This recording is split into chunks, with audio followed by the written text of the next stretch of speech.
السلام علیکم ورحمۃ اللہ وبرکاتہ۔ میرے بہت ہی پیارے مسلمان بھائیوں، بہنوں، بیٹوں اور بیٹیوں، میں غلام مصطفیٰ ہوں اور آپ دیکھ رہے ہیں میرے چینل پیام اسلام۔ اللہ اور اللہ کے رسول کا پیغام آپ تک پہنچانے کی کوشش کرتا ہوں۔ آج کا ہمارا سبق سورہ توبہ آیت نمبر 34 ہے۔ اعوذ باللہ من الشیطان الرجیم، بسم اللہ الرحمن الرحیم۔ یا ایہا الذین آمنوا ان کثیرا من الاحبار والرہبان لیأکلون اموال الناس بالباطل ویصدون عن سبیل اللہ والذین یکنزون الذہب والفضة ولا ينفقونها في سبیل اللہ فبشرهم بعذاب علیم۔ ہمارے معاشرے میں آج کل لوگوں نے دین کو آمدن کا ذریعہ بنا رکھا ہے۔ ان کے نزدیک شرعی احکامات کی اہمیت کم، نظر و نیاز، ہدیہ اور مال اکٹھا کرنے پر زیادہ ہوتی ہے۔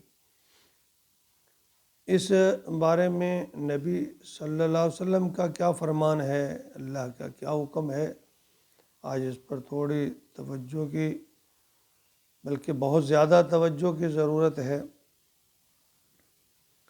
اللہ فرماتے ہیں یا ایہا الذین آمنوا، اے وہ لوگ جو ایمان لائے ہو، ان کثیرا من الاحبار والرہبان،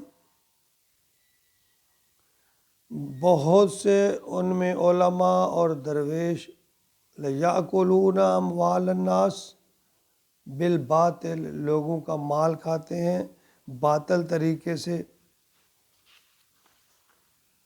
وَيَصُدُّونَ عَن سَبِيلِ اللَّهِ، اور روکتے ہیں اللہ کی راہ سے، اللہ کے رستے سے، وَالَّذِينَ يَكْنِزُونَ الذَّهَبَ، اور وہ لوگ جمع کرتے ہیں ذہب والفضة، سونا اور چاندی، وَلَا يُنْفِقُونَهَا، اور نہیں خرچ کرتے فی سبیل اللہ، اللہ کی راہ میں، فَبَشِّرْهُم بِعَذَابٍ أَلِيمٍ، خوشخبری دے دو انہیں دردناک عذاب کی۔ مختلف مسلمان امتوں میں مذہبی پیشواؤں کے نام جو مختلف قسم کے نام اور القاب ان کے مذہبی پیشواؤں کو بنا رکھے ہیں یا لے رکھے ہیں یا لیتے ہیں۔ بنی اسرائیل کے ہاں انہیں احبار اور رہبان کہتے تھے۔ یہ لوگ اکثر ناجائز ذرائع سے مال جمع کر کے جائیدادیں بناتے ہیں۔ ایک عام آدمی، دنیا دار جو ہے، اگر جائز طریقے سے مال و دولت کماتا ہے، جائیداد بناتا ہے، تو اس میں کباہت نہیں ہے۔ مگر ایک شخص جو دین کی خدمت، اپنے آپ کو دین کا خادم کہتے ہیں اور اسی حیثیت سے وہ پہچانا جاتا ہے، اگر وہ مال اور جائیدادیں بناتا ہے، اس میں مشغول ہے، یعنی اپنی دینی حیثیت کو بیچ کر، نیلام کر کے لوگوں کے مال ہڑپ کرتا ہے، دنیا کی مال و دولت کو ہی اپنا مقصد بنا لیتا ہے، تو ایسے انسان کو اللہ تعالیٰ آسمان کے نیچے بدترین انسان قرار دیتے ہیں۔ اور اس بارے میں ایک حدیث حضرت علی رضی اللہ تعالیٰ عنہ سے مروی ہے، بہقی کی یہ حدیث ہے۔ حضرت علی رضی اللہ تعالیٰ عنہ روایت فرماتے ہیں کہ فرمایا رسول اللہ صلی اللہ علیہ وسلم نے، مجھے اندیشہ ہے ان لوگوں پر کہ ایک وقت آئے گا جب اسلام میں سے اس کے نام کے سوا کچھ نہیں ہوگا، قرآن میں سے اس کے رسم الخط کے سوا کچھ باقی نہیں بچے گا، ان کی مسجدیں بہت آباد ہوں گی مگر وہ ہدایت سے خالی ہوں گی، ان کے علماء آسمان کی چھت کے نیچے بدترین مخلوق ہوں گے، فتنہ انہی میں سے برآمد ہوگا اور انہی پر لوٹ جائے گا۔ یعنی اللہ فرماتے ہیں یصدون عن سبیل اللہ، وہ اللہ کی راہ میں رکاوٹیں پیدا کریں گے۔ یعنی اگر کوئی اللہ کا کوئی بندہ اخلاص کے ساتھ کوئی دین کی بات بتلاتا ہے، چلاتا ہے، کرتا ہے، تو یہی مذہبی پیشوا انہیں اپنی جو مسندیں ہیں، جو اپنے اختیارات ہیں، ان میں یعنی خطرہ ہوتا ہے کہ ان میں یہ لوگ جو ہیں مداخلت کرنا شروع کر دیں گے ایک دن، وہ ان میں کیڑے نکالنا شروع کر دیتے ہیں، طرح طرح کے ان پہ الزامات، ان کو نشانہ بناتے ہیں مختلف طریقوں سے۔ اصل میں انہیں یہ خطا ہوتا ہے کہ ان کے جو نذرانے ہیں وہ آنے بند ہو جائیں گے، یا ان کا جو مقام ہے وہ لوگوں میں کم ہو جائے گا، تو وہ ایسے لوگوں کو ڈیگریڈ کرنے کی کوشش کرتے ہیں۔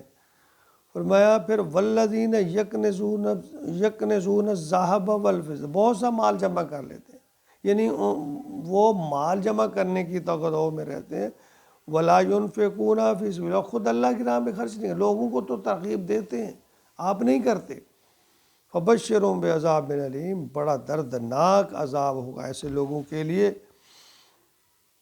یعنی کچھ علماء سو جو ہیں وہ مسجدوں کے مالک بن کر بیٹھے ہیں، وہ مساجد میں کسی کی ذرا سی مداخلت یعنی وہ اس کے امور میں ہو یا دین کی بات میں ہو، وہ اس کو ذرا برداشت نہیں کرتے۔ تھوڑی سی کو مسجد کی چیز ادھر ادھر کا ہو، اٹھا کے کوئی رکھ دے، کوئی کر دے، بے شک اس میں اصلاحی پہلو ہو، لیکن انہیں یہ بات برداشت نہیں ہوتی، یا کوئی غلطی سے اصلاح کی کوئی مداخلت کر بیٹھے دین کے معاملہ میں یا مسجد کے معاملہ میں، تو ہیلے بہانوں سے پھر اس کو نشانہ بناتے ہیں، جو دوسروں سے بنواتے ہیں، ان کے پیچھے لوگ لگا دیتے ہیں، یعنی انہیں ڈیگریڈ کرنے کی کوشش کرتے ہیں۔ یعنی یہ غرض نہیں ہوتی انہیں کہ ان کی بات ٹھیک ہے یا غلط ہے، انہیں اپنے اختیارات میں مداخلت پسند نہیں ہے۔ یعنی یہ اکثر دیکھا گیا ہے، وہ انہوں نے مساجد میں اجارہ داری کو قائم کر رکھا ہے۔ یقین کیجئے جتنا تعصب آج کے علماء سو میں ہے، اتنا تعصب تو عام مسلمان میں بھی نہیں ہے۔ دیکھیں مساجد اللہ کے گھر ہے، یہ اس میں جانے والا ہر آدمی، ہر شخص اللہ کا مہمان ہے۔ مساجد کو ذاتی ملکیت کے لیے ذاتی ملکیت سمجھنا اور سمجھتے ہوئے پھر اس کو اپنے اختیار لاگو کرنا۔ دیکھیے جب کوئی آدمی کوئی مسجد بناتا ہے تو وہ اللہ کے لیے بناتا ہے، اور جب مسجد اللہ کے لیے بن جاتی ہے تو وہ اس کا مالک اللہ ہوتا ہے۔ اس میں کسی نے حصہ ڈالا، وہ کسی نے زمین دی، کسی نے اس کے لیے کوئی چیز خرید کر دی، اب جو کچھ بھی دے دیا اب وہ اللہ کی ملکیت ہو گیا، وہ کسی عالم، کسی بڑے، کسی چودھری کی ملکیت نہیں ہوتا۔ تو اس میں اجارہ داری اس طرح رکھنا، قائم کرنا، اور اس میں سب سے جو بڑی وجہ ہے وہ یہی ہے کہ یہ لوگ اپنی اجارہ داری نہیں کھونا چاہتے، وہ مداخلت کو برداشت نہیں کر سکتے کہ ہماری تو دکانداری بند ہو جائے گی۔ یعنی اتنا تعصب دیکھا گیا ہے علماء میں کہ وہ یعنی اچھی بات بھی کسی کی کہنا اس کو برداشت نہیں کرتے۔ اللہ تعالیٰ ہمیں ہدایت دے۔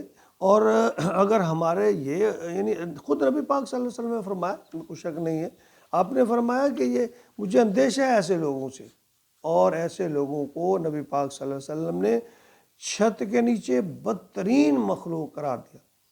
دیکھیے آج فتنے اسی سے تو پیدا ہو رہے ہیں۔ نبی پاک کا یہ پیشین گوئی ہے کہ انہی سے فتنہ شروع ہوگا، انہی پر ختم، یعنی انہی سے ختم ہوگا، برآمد ہوگا، انہی پر لوٹے گا۔ تو یہ جو فتنے پیدا ہو گئے ہیں اس میں بہت سارا علماء سو کا حصہ ہے۔ اللہ تعالیٰ ہم سب کو عقل، شعور اور سمجھ عطا فرمائے، اور یہ سب کام ہمیں اللہ کے رضا کے لیے کرنے کی توفیق عطا فرمائے۔ آمین یا رب العالمین۔